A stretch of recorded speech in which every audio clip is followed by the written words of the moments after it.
Okay folks, Kevin, your budget travel guy here, and I want to bring you a travel update, let you know what's going on with the vans, let you know what's going on with the other videos I'm putting up, and just talk about some of this van life, minivan, full-size van stuff in general.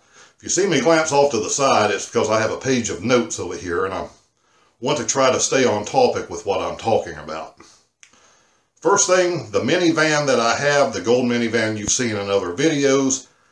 If you watched the last update, you know I'm having some problems out of it.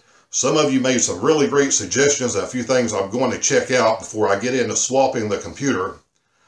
I have never had to deal with a computer before. In my head, this computer was going to be about this big.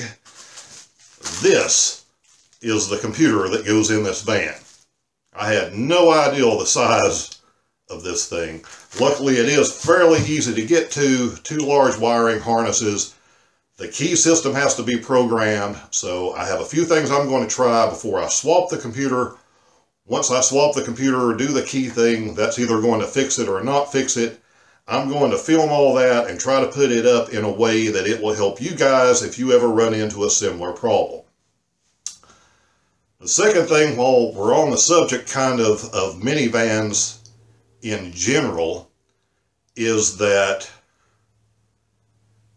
I've had this talk with a couple of friends of mine, and they kind of thought I was insane at first, but it's starting to make sense now. Luckily, I had this van problem in the town I live in. I've been all the way to California, I've been all the way to Canada in this gold minivan this year with no problems at all. But when you're traveling long distances, the biggest fear, at least for me, was always been what's going to happen breaking down.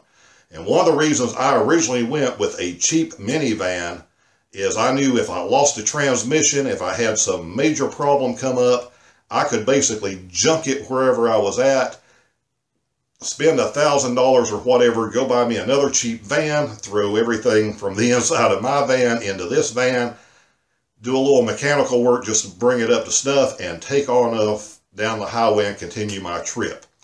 When you're in a more expensive vehicle, that's not an option. You are kind of stuck there.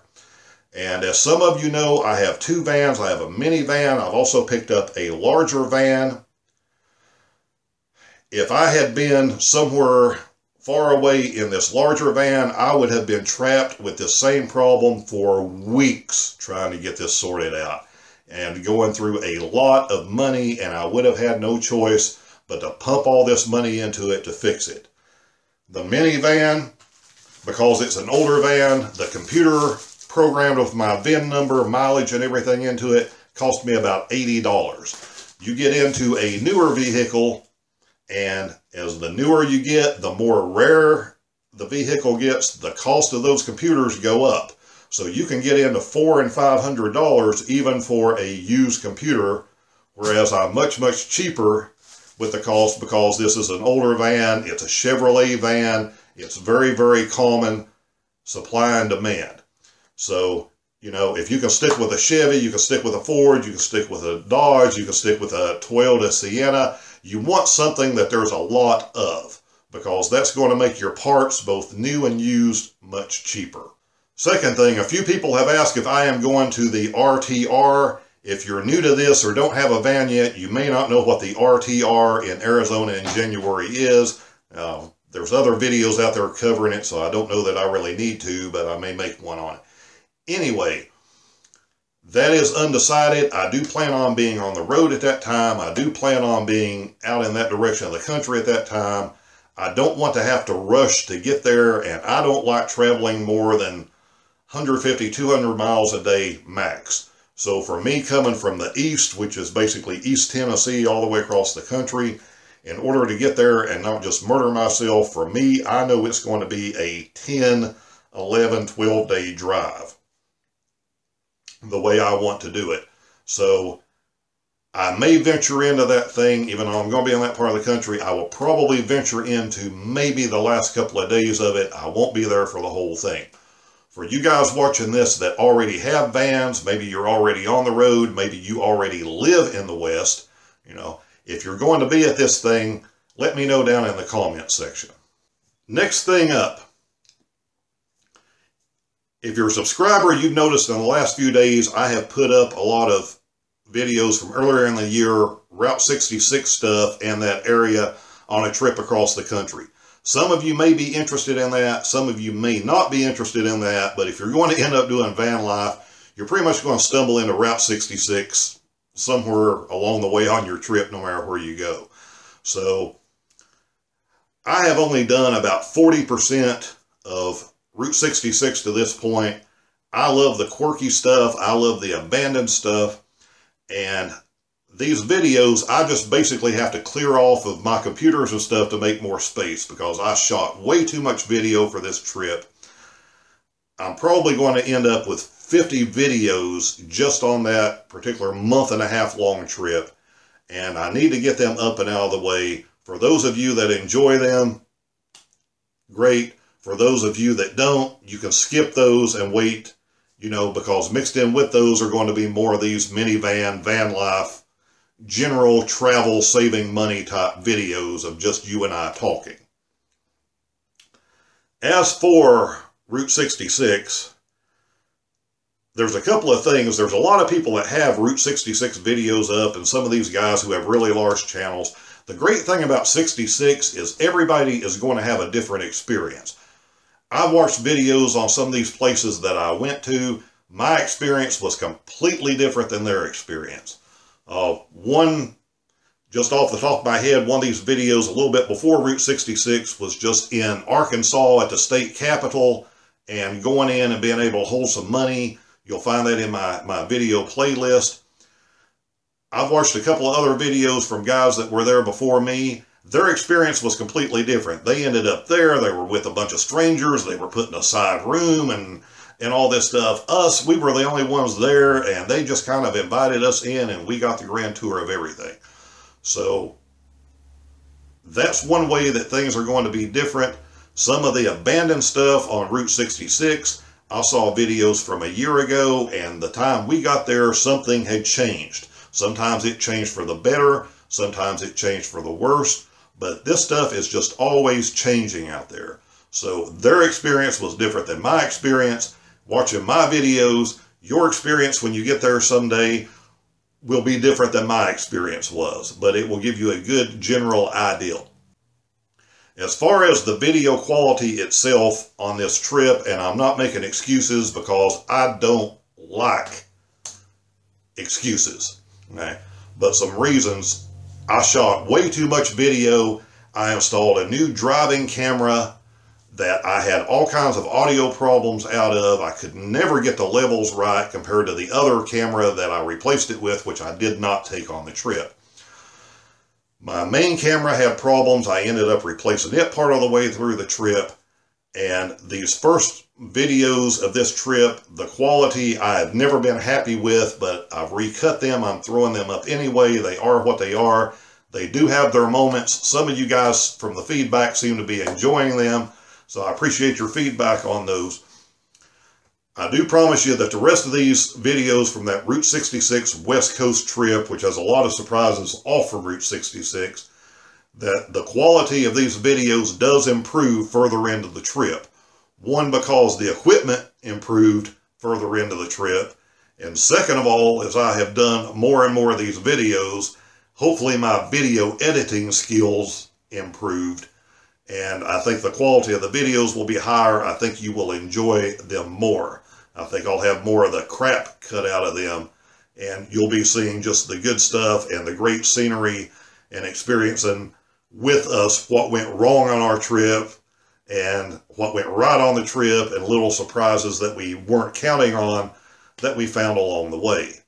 And that's the part that I like most about traveling. You never know who you're going to meet. The people you meet may turn you onto something in an area that you didn't even know about, would have never found on your own. And there were definitely some of those moments on this trip. So for you guys enjoying those videos, you know, keep watching because there's more of that to come. Also with these videos, I try to be a little bit different than everybody else. There's a video coming up on Winslow, Arizona. You know the Eagles song, Standing on the Corner of Winslow, Arizona. Everybody that has a YouTube channel seems like has been there. So rather than us do the same thing that they did, we found a local to interview.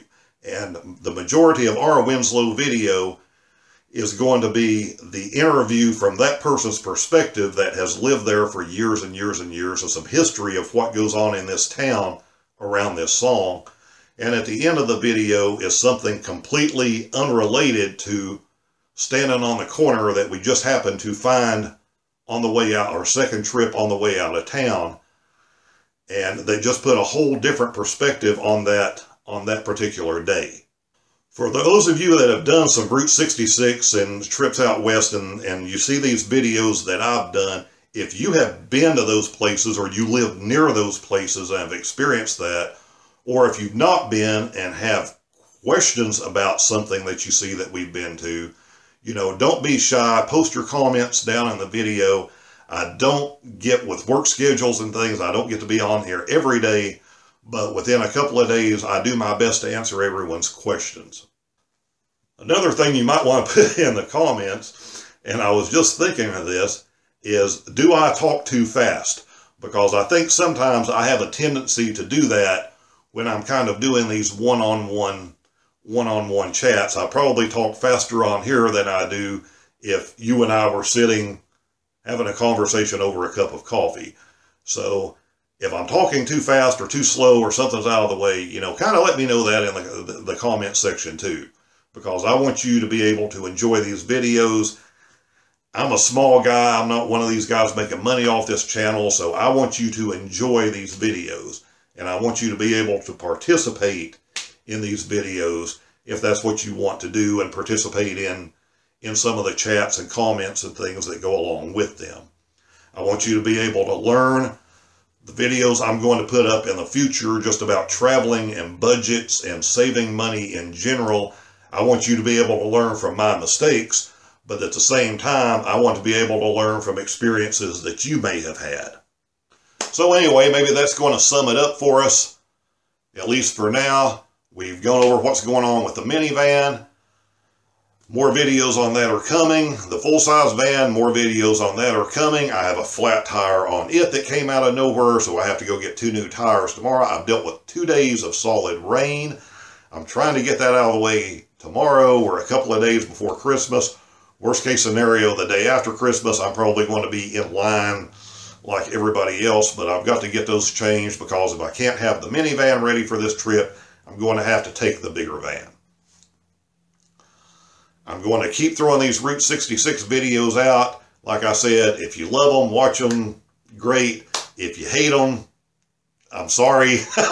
I've got to clear them off. I've got to clear them off the computer, and you know, you're going to miss out as they get better, I can promise you. But if you're not into those, I completely understand that. So if you're subscribing, you know, I hope you'll be patient with me as I get to the types of topics that you really want to see. Because right now, I've kind of have this channel going in 4 different directions. One is the minivan direction. The other video is the full-size van direction. The other van topic is, you know, travel and saving money in general, which I'm really looking to getting into that with you guys. And then the 4th one is just places we've been during our travels. So there's kind of something for everybody, but maybe everything won't necessarily be for you. And in comments of this and other videos, I'd like to know what you are the most interested in, what you want to see, and, you know, we'll try to get to those and get that out there for you.